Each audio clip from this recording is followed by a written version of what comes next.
Hello student, स्वागत है आप सभी का ऑनलाइन स्टडी एकेडमी में, जहां पे हम डिस्कस कर रहे हैं प्रतियोगिता दर्पण मैगजीन का।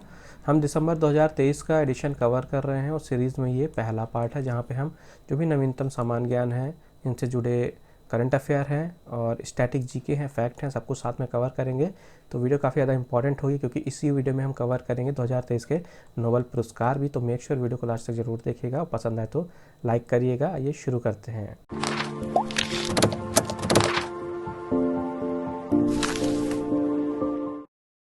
तो सबसे पहले नोबेल पुरस्कार की बात करें तो हर एक एग्ज़ाम के लिए काफ़ी ज़्यादा इम्पॉर्टेंट है ये, और काफ़ी ज़्यादा चांसेस होते हैं यहाँ से क्वेश्चन बनने के।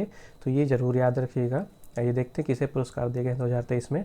सबसे पहले चिकित्सा अथवा फिजियोलॉजी के क्षेत्र का वर्ष 2023 का नोबेल पुरस्कार आपको बताने किसे दिया गया है। तो यहाँ पे दो व्यक्ति हैं, आप देख रहे हैं, एक है कैटलिन कारिको और ये हैं ड्रू वीजमैन।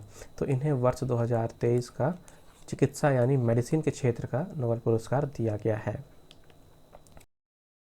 नेक्स्ट है भौतिक विज्ञान के क्षेत्र का वर्ष 2023 का नोबेल पुरस्कार किसे दिया गया है। तो तीन व्यक्ति हैं, पियरे एगोस्टीनी, फेरेंक क्रॉस और एनियल हुलियर। तो इन तीन व्यक्तियों को इस साल का भौतिक विज्ञान यानी कि फिजिक्स, ठीक है, फिजिक्स के क्षेत्र का नोबेल पुरस्कार दिया गया है। फिर आपको बताना रसायन विज्ञान के क्षेत्र का वर्ष 2023 का जो नोबेल पुरस्कार है ये किसे दिया गया है। तो यहाँ पे तीन व्यक्ति हैं, ये हैं एलेक्सी आई एकीमो, लुइस ई ब्रूस और मोंगी जी बवेंडी। तो इन तीन व्यक्तियों को रसायन विज्ञान यानी कि केमिस्ट्री, ठीक है, केमिस्ट्री के क्षेत्र का वर्ष 2023 का नोबेल पुरस्कार दिया गया है। फिर है साहित्य के क्षेत्र का वर्ष 2023 का नोबेल पुरस्कार किसे दिया गया है। तो यह है जॉन फॉसे। इन्हें साहित्य के क्षेत्र का यानी कि लिटरेचर के क्षेत्र का वर्ष 2023 का नोबेल पुरस्कार दिया गया है। और 2023 का नोबेल शांति पुरस्कार किसे दिया गया है। तो ये है नरगिस मोहम्मदी। इन्हें 2023 का नोबेल शांति पुरस्कार यानी कि नोबेल पीस प्राइज़, ठीक है, नोबेल पीस प्राइज़ दिया गया है नरगिस मोहम्मदी। अब ये तो बात थी 2023 के जो अवॉर्डीज़ थे जिन्हें ये पुरस्कार दिए गए, उनका नाम तो आपको याद रखना है। कुछ इम्पॉर्टेंट फैक्ट भी हैं, इन्हें भी आपको याद रखना है। सबसे पहले जैसे कि इनामी राशि, तो अभी तक क्या होता था, पिछले साल तक 10 मिलियन स्वीडिश क्रोनर दिए गए थे, लेकिन इस साल से राशि बढ़ा के 11 मिलियन स्वीडिश क्रोनर कर दी गई। 11 मिलियन स्वीडिश क्रोनर जो इनामी राशि ये कर दी गई है, यानी कि 9.86 लाख अमेरिकी डॉलर। भारतीय रुपए में बात करें तो ये होता है 8.1 करोड़ रुपए। तो ये याद रखिएगा। दूसरी चीज़ ये कि इनकी शुरुआत कैसे हुई थी, कुछ हिस्ट्री के बारे में देखते हैं नोबेल पुरस्कारों के। तो यहाँ पे देखिए, स्वीडन के वैज्ञानिक थे अल्फ्रेड नोबल। इन्होंने 1867 में डायनामाइट नामक विस्फोटक की खोज की थी, ठीक है। डायनामाइट की खोज किसने की थी, ये भी एक स्टैटिक क्वेश्चन बन सकता है। तो ये थे अल्फ्रेड नोबल, जो कि स्वीडन के साइंटिस्ट थे। इन्होंने डायनामाइट की खोज की थी। तो ये एक विस्फोटक था, और इसके आविष्कार के बाद युद्ध हुए, भारी तबाही हुई, लोगों का नुकसान हुआ, जाने गई। तो अंतिम समय में जो अल्फ्रेड नोबल थे, इनको काफ़ी ज़्यादा पश्चाताप हुआ और उन्होंने मानव हित के लिए इन पुरस्कारों की स्थापना की थी। इन्होंने कहा कि जो भी इनका जो वसीयतनामा था उसमें कहा गया था कि जो भी इनके पास अमाउंट बचा हुआ है और उससे जो भी ब्याज बनेगा, तो इनसे जो भी 6 क्षेत्रों में पुरस्कार दिए जाते हैं नोबेल पुरस्कार, उनमें जो भी अच्छा कार्य करेंगे, सर्वोत्तम कार्य करेंगे, जैसे कि भौतिक है, रसायन, चिकित्सा, साहित्य, शांति क्षेत्र, तो इनमें जो भी सर्वोत्तम कार्य करेंगे उन्हें नोबेल पुरस्कार दिया जाएगा उस अमाउंट में से। जो नोबेल पुरस्कार हैं, याद रखिएगा, इनकी शुरुआत कब हुई थी, 1901 में। तब से हर साल इन्हें दिया जाता है। अब आगे देखते हैं, कुछ भारतीय हैं और भारतीय मूल के व्यक्ति हैं जिन्हें इन पुरस्कार को अभी तक दिया जा चुका है। सबसे पहले देखिए, रविंद्रनाथ टैगोर जी हैं। इन्हें 1913 में साहित्य के क्षेत्र में नोबेल पुरस्कार दिया गया था। फिर हैं सीवी रमन। इन्हें 1930 में भौतिकी के क्षेत्र में नोबेल पुरस्कार दिया गया था। फिर है हरगोविंद खुराना। इन्हें 1968 में चिकित्सा के क्षेत्र में नोबेल पुरस्कार दिया गया था। फिर है मदर टेरेसा। इन्हें 1979 में शांति के क्षेत्र में नोबेल पुरस्कार दिया गया। एस चंद्रशेखर जी ने 1983 में भौतिकी के क्षेत्र में नोबेल पुरस्कार दिया गया। अमर्त्य सेन है, इन्हें 1998 में अर्थशास्त्र के क्षेत्र में नोबेल पुरस्कार दिया गया। वी.एस. नायपॉल हैं, इन्हें 2001 में साहित्य के क्षेत्र में नोबेल पुरस्कार दिया गया। वेंकट रामन रामाकृष्णन हैं, इन्हें 2009 में रसायन विज्ञान के क्षेत्र में नोबेल पुरस्कार दिया गया था। फिर कैलाश सत्यार्थी हैं जिन्हें 2014 में शांति के क्षेत्र में नोबेल पुरस्कार दिया गया। फिर है अभिजीत बनर्जी जिन्हें 2019 में अर्थशास्त्र के क्षेत्र में नोबेल पुरस्कार दिया गया था। अब इसमें से दो नाम काफ़ी ज़्यादा इंपॉर्टेंट हैं, पहले भी क्वेश्चन यहाँ से पूछे जा चुके हैं। ये हैं रविंद्रनाथ टैगोर जी। जैसे कि क्वेश्चन पूछा गया कि नोबेल पुरस्कार पाने वाले सबसे पहले भारतीय कौन थे, तो ये थे रविंद्रनाथ टैगोर जी। किस वर्ष दिया गया था इन्हें नोबेल पुरस्कार? 1913 में। किस क्षेत्र में दिया गया था? साहित्य के क्षेत्र में। इसी तरह से क्वेश्चन पूछा जा चुका है पहले भी कि नोबेल पुरस्कार प्राप्त करने वाली पहली भारतीय महिला कौन थी, तो ये है मदर टेरेसा। इन्हें दिया गया था वर्ष 1979 में। किस क्षेत्र में? शांति के क्षेत्र में। तो ये स्टैटिक भी याद रखना आपको, यहाँ से भी क्वेश्चन बनते हैं। कुछ और क्वेश्चंस देखते हैं करंट अफेयर के, जैसे कि हाल ही में अक्टूबर 2023 में ओडिशा के नए राज्यपाल के रूप में किसे नियुक्त किया गया है, तो ये हैं रघुवर दास जी। रघुवर दास, इन्हें ओडिशा का नया राज्यपाल नियुक्त किया गया है। अब जब भी आप स्टेट के बारे में पढ़ेंगे कुछ भी न्यूज़, तो वहाँ के कम से कम स्टेट की बात करें तो मुख्यमंत्री, राज्यपाल और राजधानी, ये तीन चीज़ तो याद होनी चाहिए। अब जैसे यहाँ पे उड़ीसा की बात हुई है, तो उड़ीसा के मुख्यमंत्री हैं नवीन पटनायक जी, राज्यपाल बन गए हैं रघुवर दास, और राजधानी है उड़ीसा की भुवनेश्वर। फिर नेक्स्ट क्वेश्चन है, हाल ही में त्रिपुरा के नए राज्यपाल कौन बने हैं, तो त्रिपुरा के नए राज्यपाल बने हैं इंद्रसेना रेड्डी नल्लू। ठीक है, अब त्रिपुरा की बात हुई है तो यहाँ के मुख्यमंत्री हैं माणिक साहा, राज्यपाल बन गए हैं इंद्रसेना रेड्डी नल्लू, और राजधानी है अगरतला। तो दो नए राज्यपाल हैं, इनका नाम आपको याद रखना है। रघुवर दास कहाँ के बने हैं? उड़ीसा के, और इंद्रसेना रेड्डी नल्लू कहाँ के राज्यपाल बने हैं? त्रिपुरा के। नेक्स्ट है, हाल ही में भारतीय स्टेट बैंक के अध्यक्ष दिनेश खारा के कार्यकाल में कितने वर्ष की वृद्धि की गई है, तो देखिए भारतीय स्टेट बैंक है SBI, यहाँ के अध्यक्ष हैं दिनेश खारा जी। ये इनका कार्यकाल समाप्त होने वाला था, लेकिन हाल ही में इनका कार्यकाल 1 वर्ष के लिए, 1 साल के लिए फिर से बढ़ा दिया गया है।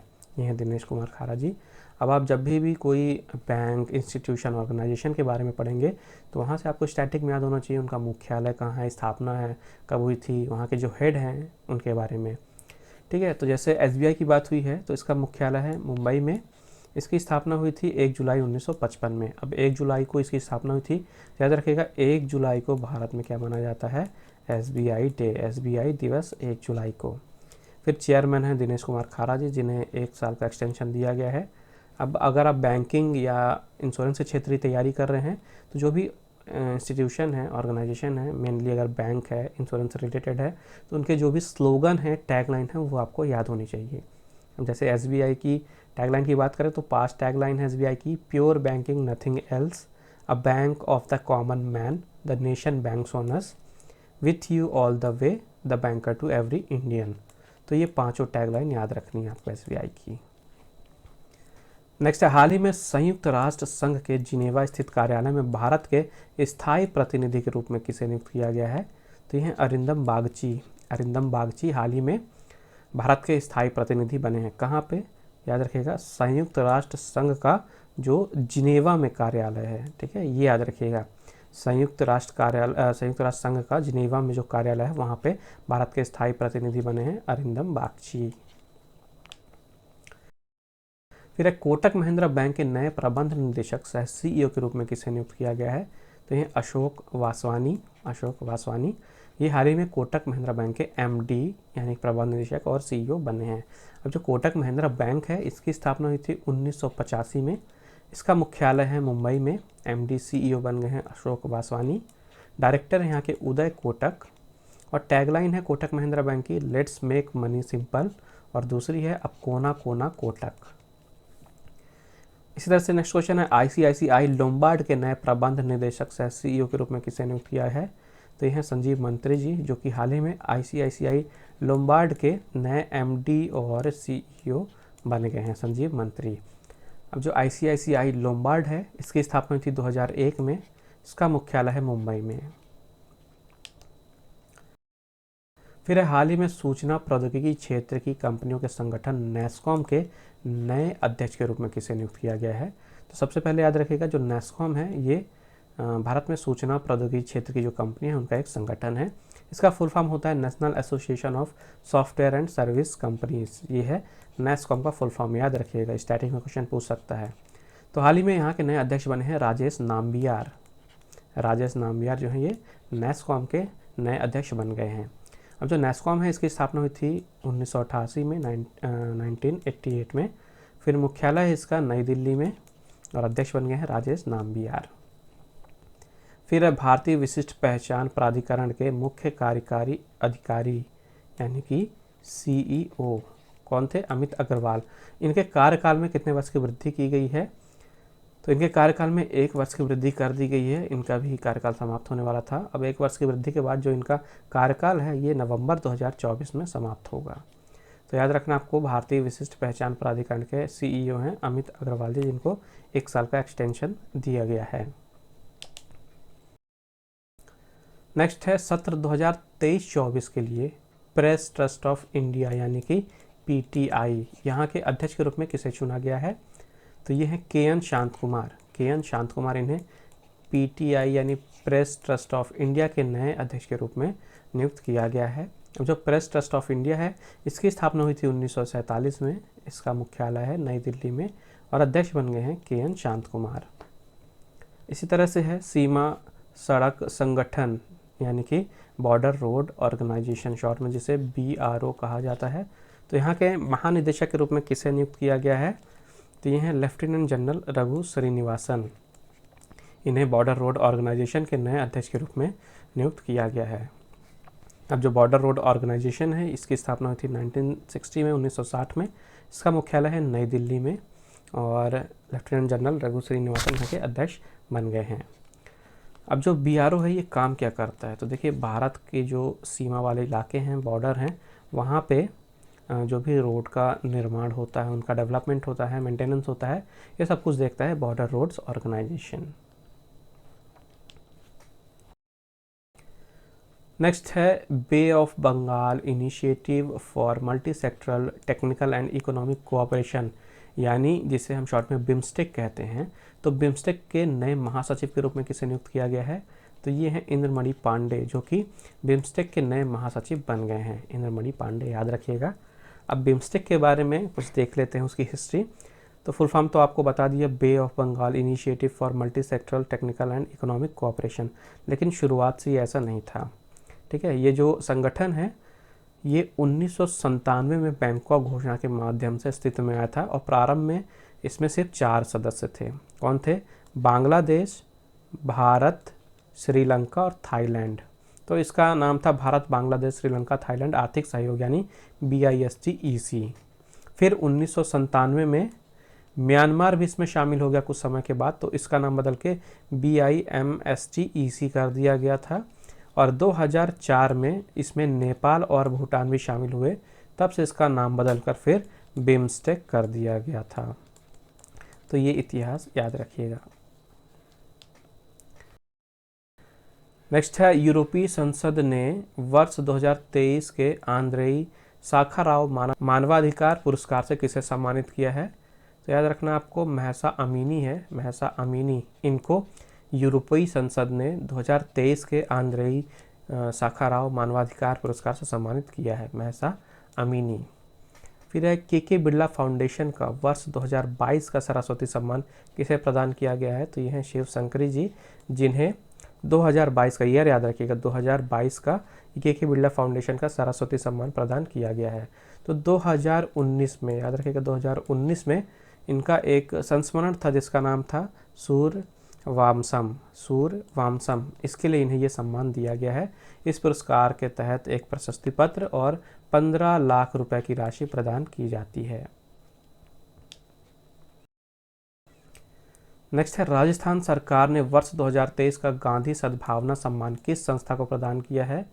तो ये है वागधरा। वागधरा एक संस्था है बांसवाड़ा की, जिसे 2023 का गांधी सद्भावना सम्मान दिया गया है। और ये जो सम्मान है ये राजस्थान सरकार का सम्मान होता है। तो महात्मा गांधी के मार्गदर्शी सिद्धांतों का अनुपालन किया इस सामाजिक क्षेत्र के संस्था ने, जिसका नाम है वागधारा, जिसके लिए इन्हें यह सम्मान दिया गया है। इस पुरस्कार के तहत यहाँ पे 5 लाख रुपए की राशि दी जाती है। नेक्स्ट है सत्यजीत रे लाइफ टाइम अचीवमेंट पुरस्कार 2023 से किसे सम्मानित किया गया है?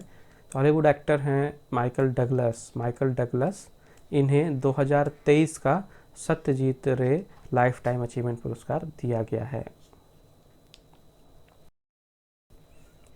नेक्स्ट है वर्ष 2023 के राइट लिवलीहुड पुरस्कार से किसे सम्मानित किया गया है। तो ये 4 लोगों को गया है। 4 लोग मतलब कि 2 व्यक्ति हैं और 2 ग्रुप हैं। तो यूनिस ब्रुकमैन, मदर नेचर ग्रुप जो कि एक संगठन है, फिर फैलिस ओमिडो और एसओएस मेडिटेरेनी ग्रुप।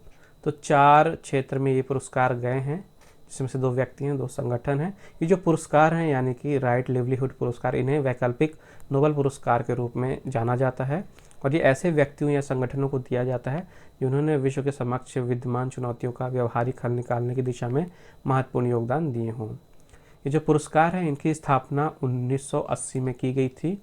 यहाँ पे स्वीडिश जर्मन नागरिक थे जेकब वोन यूएक्सकुल, तो इनके द्वारा इनकी स्थापना की गई थी 1980 में।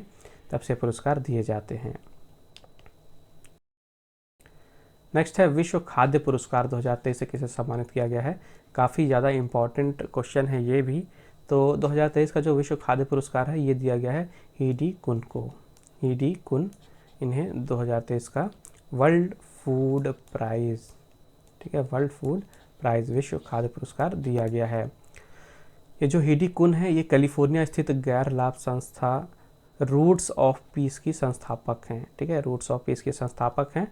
और युद्ध प्रभावित जो भी क्षेत्र हैं यहाँ पे ये कृषि को बढ़ावा दे रही थी, उसी क्षेत्र में पिछले 25 सालों से ये काम कर रही थी। ये जो वर्ल्ड फूड प्राइज़ है इसे कृषि के क्षेत्र में नोबेल पुरस्कार के बराबर माना जाता है, इसीलिए मैंने बोला काफ़ी ज़्यादा इंपॉर्टेंट होता है, ठीक है। तो कृषि के क्षेत्र का नोबेल पुरस्कार माना जाता है विश्व खाद्य पुरस्कार, और ये दिया गया है हीडी कुन को। और इस पुरस्कार के तहत भी देखिए पहले $2.5 लाख की राशि दी जाती थी, लेकिन इस साल राशि बढ़ा के $5 लाख कर दिया गया है। ये जो पुरस्कार हैं विश्व खाद्य पुरस्कार, इसकी शुरुआत हुई थी 1987 में। और यहाँ से एक इम्पॉर्टेंट डेटा याद रखिएगा, जो सबसे पहला पुरस्कार था ये भारत के डॉक्टर एस स्वामीनाथन जी को दिया गया था, ठीक है, डॉक्टर एस स्वामीनाथन जी को पहला विश्व खाद्य पुरस्कार दिया गया था। नेक्स्ट है फिनलैंड के पूर्व राष्ट्रपति मार्टी अहितसारी। मार्टी अहितसारी हाल ही में 86 वर्ष की आयु में इनका निधन हो गया है। इन्हें नोबेल शांति पुरस्कार से सम्मानित किया गया था। आपको बताना है कौन सा वर्ष था जब इन्हें नोबेल शांति पुरस्कार दिया गया था। तो सबसे पहले तो याद रखिएगा कि मार्टी अहितसारी किस देश के पूर्व राष्ट्रपति रह चुके हैं, ये भी क्वेश्चन बन सकता है। तो फिनलैंड के पूर्व राष्ट्रपति थे। अब इन्हें नोबेल शांति पुरस्कार दिया गया था वर्ष 2008 में, क्योंकि हाल ही में इनका निधन हुआ है, तो यहाँ से करंट के क्वेश्चन बनने के चांसेस हैं। फिर हाल ही में भारत के पूर्व मुख्य चुनाव आयुक्त मनोहर सिंह गिल का निधन हो गया है। इन्हें किस वर्ष पद्म विभूषण से सम्मानित किया गया था, ये बताना है। देखिए मनोहर सिंह गिल भारत के पूर्व मुख्य चुनाव आयुक्त रह चुके हैं और इन्हें वर्ष 2000 में इन्हें पद्म विभूषण से सम्मानित किया गया था। फिर है वरिष्ठ पत्रकार के.एस. सच्चिदानंद मूर्ति। हाल ही में इनका भी 68 वर्ष की आयु में निधन हो गया है। आपको बताना है कि किस पत्रिका के संपादक थे। देखिए ये भी पूछ सकता है कि एस सच्चिदानंद मूर्ति हाल ही में इनका निधन हो गया है, किस क्षेत्र से ये संबंधित थे। तो ये क्या थे, पत्रकार थे।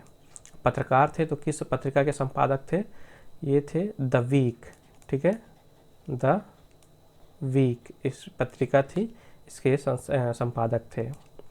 फिर हाल ही में बिशन सिंह बेदी का निधन हो गया है। वह किस खेल से संबंधित थे, तो बिशन सिंह बेदी भारत के जाने माने पूर्व क्रिकेटर रह चुके हैं, भारत के लिए क्रिकेट खेलते थे। हाल ही में इनका निधन हो गया है।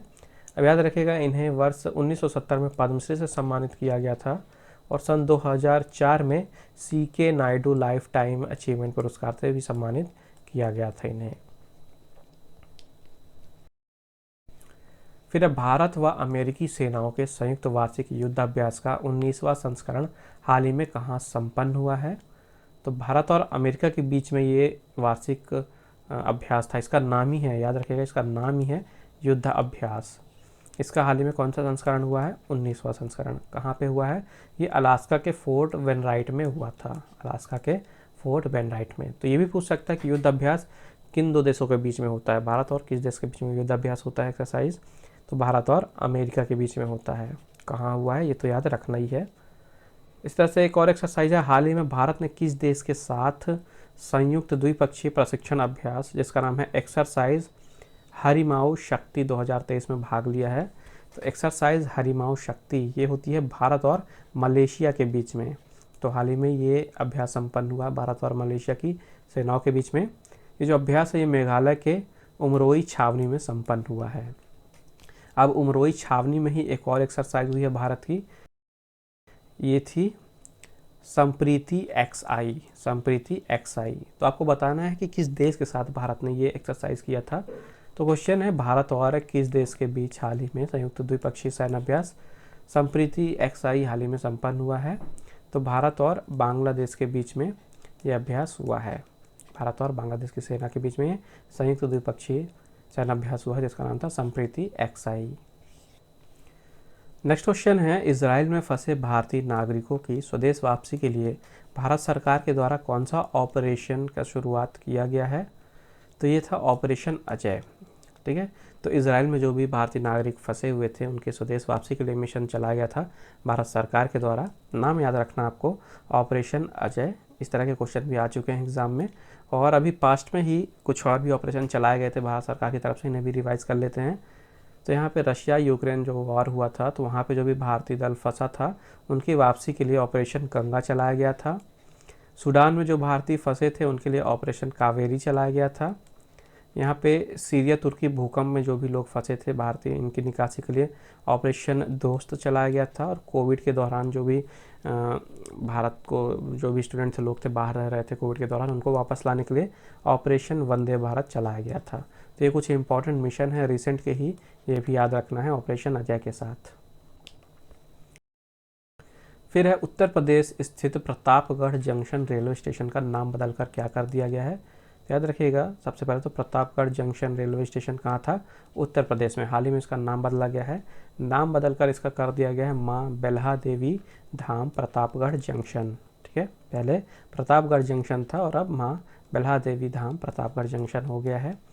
इसी तरह से दो और स्टेशन के नाम बदले गए हैं यूपी के ही। एक है विश्वनाथगंज स्टेशन, तो विश्वनाथगंज स्टेशन का नाम बदलकर शनिदेव धाम विश्वनाथगंज कर दिया गया है। और एक है अंतु स्टेशन, तो अंतु स्टेशन का नाम बदलकर माँ चंडिका देवी धाम अंतु कर दिया गया है। तो 3 स्टेशन के नाम बदले गए हैं, याद रखना आपको। आगे कुछ स्पोर्ट्स के क्वेश्चन देखते हैं, खेल से जुड़े हुए एमसीक्यू। तो सबसे पहले यहाँ पे देखिए, इटली में आयोजित हुआ था गोल्फों का पुरुषों का राइडर कप। तो इस साल 44वां ये राइडर कप था, 44वां संस्करण था। तो आपको बताना कि संस्करण में विजेता कौन सी टीम बनी है। तो इस संस्करण में विजेता बनी है यूरोप की टीम। ठीक है, आयोजित कहाँ हुआ था, इटली में। जीती कौन है, यूरोप। और ये राइडर कप किस खेल की प्रतियोगिता है, गोल्फ की। फिर है बीजिंग में आयोजित चीन ओपन टेनिस टूर्नामेंट 2023 के पुरुष एकल वर्ग में विजेता कौन बने हैं। तो सबसे पहले देखिए, चीन ओपन ये टेनिस का टूर्नामेंट है, हालांकि बैडमिंटन में भी होता है, बट क्वेश्चन में लिखा हुआ चीन ओपन टेनिस टूर्नामेंट। ठीक है, दूसरी चीज़ ये कि आयोजित कहाँ हुआ था, तो ये आयोजित हुआ था बीजिंग में। अब विजेता कौन बने, क्वेश्चन में पुरुष एकल वर्ग पूछा गया है, लेकिन इनमें पुरुष एकल वर्ग भी होता है, महिला एकल वर्ग भी होता है। तो पुरुष एकल वर्ग में जीते हैं जॉनिक सिनर। अब देखिए, आप जब भी स्पोर्ट्स से रिलेटेड क्वेश्चन पढ़ेंगे, याद रखिएगा, स्पोर्ट्स के क्वेश्चन जब भी आप पढ़ेंगे तो कोई अगर वहाँ पे प्लेयर है, ठीक है, प्लेयर है तो वो किस खेल से रिलेटेड है, ठीक है, किस टीम के लिए खेलता है या किस देश के लिए, और अगर कोई टूर्नामेंट है तो वो किस खेल से जुड़ा हुआ टूर्नामेंट है। ये चीज़ें आपको याद रखनी है। आइए देखते हैं कैसे पढ़ना है। तो देखिए, जॉनिक सिनर ने हराया फाइनल में डेनिल मेदवेदेव को। अब जो जॉनिक सिनर हैं ये हैं इटली के। ठीक है, तो क्वेश्चन पूछ सकता है जॉनिक सिनर किस खेल से रिलेटेड खिलाड़ी हैं, तो ये टेनिस से रिलेटेड खिलाड़ी हैं। किस देश के लिए खेलते हैं, तो ये इटली के लिए खेलते हैं। इन्होंने फाइनल में हराया है डेनिल मेदवेदेव को। डेनिल मेदवेदेव कहाँ के लिए खेलते हैं टेनिस, ये खेलते हैं रूस के लिए। अब यहाँ पे महिलाओं का एकल वर्ग की बात करते हैं, तो ये खिताब पोलैंड की ईगा स्विटेक ने जीता है। पोलैंड की ईगा स्विटेक ने जीता है। इन्होंने फाइनल मुकाबले में रूस की ल्यूडमिला सामसोनोवा को हराया है। तो ये चारों नाम आपको विजेता उपविजेता किस देश के लिए खेलते हैं इसके सहित याद होने चाहिए। फिर है टोक्यो में आयोजित महिलाओं के 38वें टोरे पैन पैसिफिक ओपन टेनिस प्रतियोगिता में एकल वर्ग में विजेता कौन बनी है। तो यहाँ पे देखिए टोरे पैन पैसिफिक ओपन टेनिस प्रतियोगिता, याद रखिएगा ये महिलाओं की टेनिस प्रतियोगिता है। तो हाल ही में 38वां संस्करण था। विजेता कौन बनी है? विजेता बनी है वेरोनिका कुदेरमेतोवा। ठीक है, वेरोनिका कुदेरमेतोवा किस देश के लिए टेनिस खेलती हैं? रूस के लिए। इन्होंने फाइनल में किसे हराया है? इन्होंने फाइनल में अमेरिका की जेसिका पेगुला को हराया है।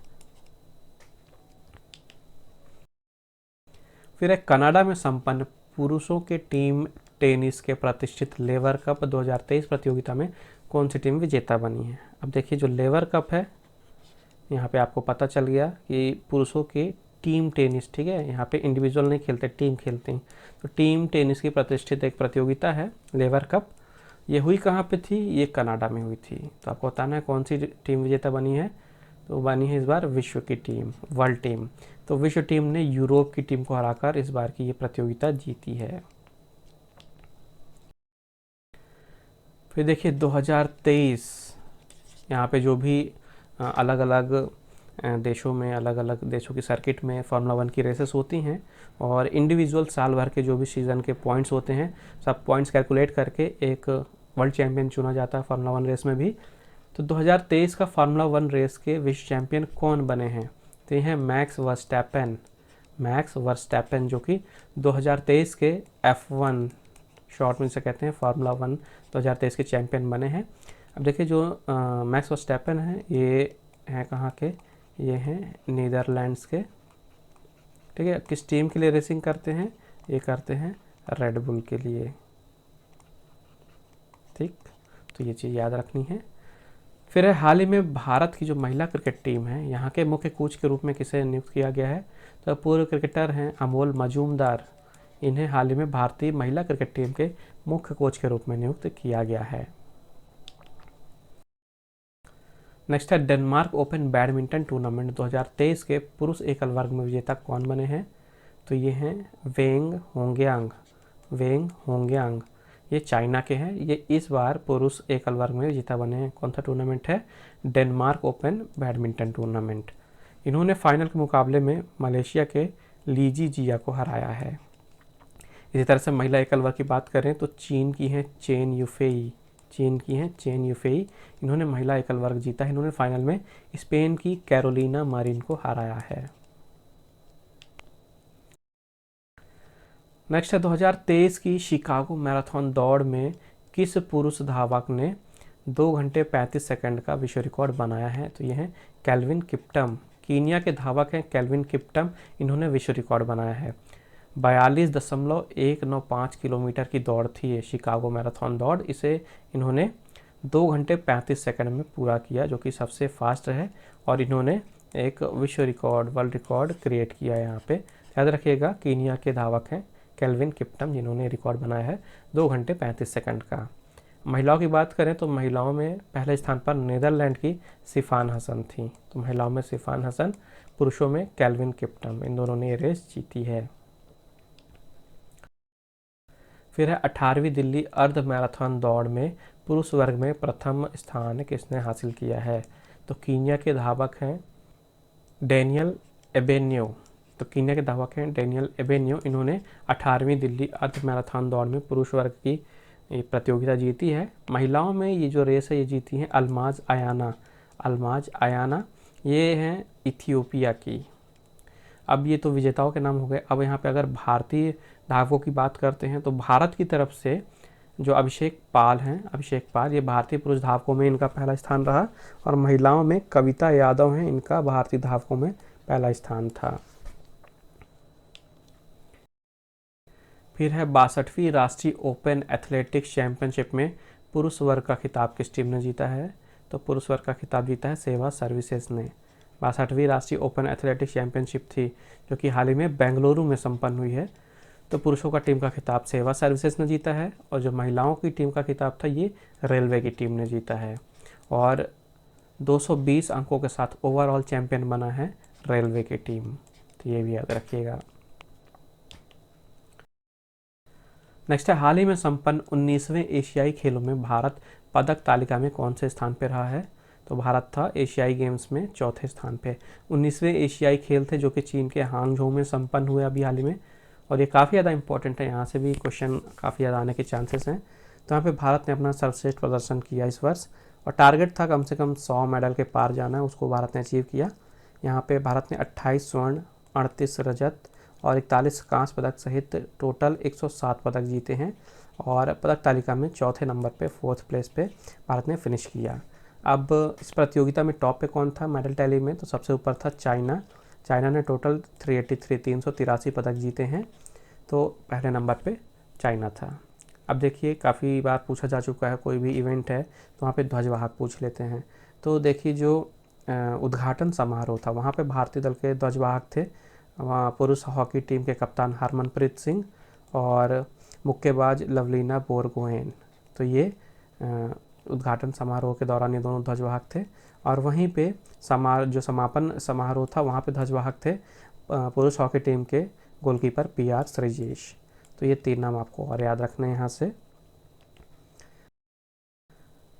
फिर हाल ही में आयोजित चौथे पैरा एशियाई खेलों में पदक तालिका में किस देश ने शीर्ष स्थान हासिल किया है, प्रथम स्थान हासिल किया है, तो यह है चाइना। तो देखिए, 19वें एशियाई गेम्स हुए, इनके बाद ही चौथे पैरा एशियाई गेम्स हुए थे, कहाँ पे, वहीं चाइना के ही हांगझोउ में। तो इसमें भी सबसे ऊपर रहा चाइना मेडल टैली में। भारत जो था, भारत मेडल टैली पे 5वें नंबर पे था इसमें, ठीक है। एशियन गेम्स में 4th नंबर में था, पैरा एशियन गेम्स में 5वें नंबर में था। तो भारत ने 29 स्वर्ण, 31 रजत और 51 कांस्य के सहित 111 पदक जीते और 5वें स्थान पे रहा। और चाइना ने टोटल 521 पदक जीते और पहले नंबर पे रहा। इसके बाद देखते हैं कुछ प्रसिद्ध पुस्तकें और उनके ऑथर जो कि अभी चर्चा में रहे हैं, जहाँ के आने के चांसेस हैं। तो सबसे पहले पुस्तक है गोइंग इनफाइनाइट। गोइंग इनफाइनाइट, इसके लेखक हैं माइकल लुइस। तो आपको यहाँ पे पुस्तक का नाम भी याद रखना पड़ेगा और ऑथर का नाम भी याद रखना है। फिर है यहाँ पे अगली बुक, देखिए, रोमन स्टोरीज। रोमन स्टोरीज ये लिखी है झुम्पा लाहिरी ने। रोमन स्टोरीज पुस्तक है झुम्पा लाहिरी की। नेक्स्ट है the last tale of the flower bride. The last tale of the flower bride ये लिखी है रोशनी चोकसी ने। फिर है Harry Potter and the prisoner of Azkaban. काफ़ी फेमस और काफ़ी पुरानी बुक है ये, तो याद रखिएगा, किसी वजह से चर्चा में रही होगी तभी करंट में दिया गया है। तो इसकी लेखिका है JK रोलिंग। फिर है ट्रेटर्स गेट। ट्रेटर्स गेट, इसके लेखक हैं जेफरी आर्चर। इसके बाद देखते हैं कुछ महत्वपूर्ण दिवस जो कि एग्ज़ाम में पूछे जाते हैं कई बार। तो अक्टूबर माह के ये दिवस हैं जो कि दिसंबर के एडिशन में दिए गए थे प्रतियोगिता दर्पण में। आइए देखते हैं। सबसे पहले आता है 1 अक्टूबर। 1 अक्टूबर को मनाया गया राष्ट्रीय स्वैच्छिक रक्तदान दिवस, अंतर्राष्ट्रीय वृद्धजन दिवस और चीन का राष्ट्रीय दिवस। फिर 2 से 8 अक्टूबर मनाया गया वन्य प्राणी सप्ताह। 2 अक्टूबर को ही लाल बहादुर शास्त्री जी की जयंती, गांधी जयंती और विश्व पर्यावरण दिवस। अब याद रखिएगा, जो विश्व पर्यावरण दिवस है ये अक्टूबर के प्रथम सोमवार को मनाया जाता है। डेट फिक्स नहीं है, अक्टूबर का पहला सोमवार जब भी पड़ेगा तभी मनाया जाएगा। तो इस वर्ष पहला सोमवार 2 अक्टूबर को था, इस कारण से ये 2 अक्टूबर को मनाया गया। फिर 4 अक्टूबर को विश्व पशु दिवस मनाया गया। 5 अक्टूबर को विश्व शिक्षक दिवस मनाया गया। फिर है 7 अक्टूबर। 7 अक्टूबर को मनाया गया विश्व कपास दिवस। 8 अक्टूबर को मनाया गया भारतीय वायुसेना दिवस। 9 अक्टूबर को मनाया गया भारतीय विदेश सेवा दिवस और विश्व डाक दिवस, ये दोनों दिन हैं। फिर 10 अक्टूबर को है विश्व मानसिक स्वास्थ्य दिवस। 11 अक्टूबर को मनाया गया लोकनायक जयप्रकाश नारायण जी की जयंती और अंतर्राष्ट्रीय बालिका दिवस। फिर 12 अक्टूबर को विश्व दृष्टि दिवस। जो विश्व दृष्टि दिवस याद रखिएगा, अक्टूबर के दूसरे गुरुवार को मनाया जाता है। जो दूसरा गुरुवार था इस बार पड़ा 12 अक्टूबर को, इस कारण से 12 अक्टूबर को मनाया गया विश्व दृष्टि दिवस। फिर है 14 अक्टूबर। 14 अक्टूबर को मनाया गया विश्व मानक दिवस। फिर है 16 अक्टूबर। 16 अक्टूबर को मनाया गया विश्व खाद्य दिवस, और ये इंपॉर्टेंट है, याद रखिएगा। फिर है 17 अक्टूबर विश्व ट्रॉमा दिवस, और निर्धनता निवारण हेतु अंतर्राष्ट्रीय दिवस भी मनाया गया 17 अक्टूबर को। फिर है 20 अक्टूबर। 20 अक्टूबर को मनाया गया विश्व सांख्यिकी दिवस। 21 अक्टूबर को मनाया गया विश्व आयोडीन अल्पता विकार निवारण दिवस, और इसके साथ ही साथ भारत में मनाया गया पुलिस स्मृति दिवस। फिर है 24 अक्टूबर, ये भी काफ़ी ज़्यादा इम्पॉर्टेंट है क्योंकि यूनाइटेड नेशंस की स्थापना हुई थी 24 अक्टूबर को, यूएन डे मनाया जाता है और हर एक एग्ज़ाम के लिए काफ़ी ज़्यादा इंपॉर्टेंट है यूनाइटेड नेशन, संयुक्त राष्ट्र। तो ये डेट याद रखिएगा, स्थापना हुई थी 24 अक्टूबर को। 24 अक्टूबर को मनाया गया संयुक्त राष्ट्र का स्थापना दिवस। इसके साथ ही साथ विश्व विकास सूचना दिवस और विश्व पोलियो दिवस भी 24 अक्टूबर को मनाए गए। 30 अक्टूबर को मनाया गया विश्व मितव्ययिता दिवस और 31 अक्टूबर को मनाया गया राष्ट्रीय एकता दिवस भारत में, यानी नेशनल यूनिटी डे। तो आज के अंक में बस इतना ही। आई होप आपको वीडियो यूज़फुल लगी होगी। वीडियो पसंद है तो वीडियो को लाइक ज़रूर करिएगा, ज़्यादा से ज़्यादा शेयर कीजिए अपने दोस्तों के साथ, और अगर आपने चैनल को सब्सक्राइब नहीं किया है तो सब्सक्राइब करके बेल नोटिफिकेशन ऑन कर लीजिए ताकि इस सीरीज़ का अगला भी पार्ट आएगा तो आपको नोटिफिकेशन मिल जाए। इस सेशन की PDF आप टेलीग्राम चैनल से ज्वाइन कर सकते हैं, वहाँ पर वो आपको मिल जाएगी। जो टेलीग्राम चैनल है इसकी लिंक जो है आपको इस वीडियो की डिस्क्रिप्शन में मिल जाएगी, आप वहाँ से ज्वाइन कर सकते हैं। तो आपको इसकी PDF मिल जाएगी, दूसरे इंपॉर्टेंट न्यूज़पेपर मैगजीन है उनकी PDF मिलेगी, जॉब अलर्ट्स हैं, डेली वोकैब जी के करंट अफेयर सब कुछ वहाँ पे अवेलेबल है, तो वहाँ पे ज़रूर ज्वाइन करिएगा। बाकी मिलेंगे नेक्स्ट वीडियो में, तब तक के लिए take care and thank you guys.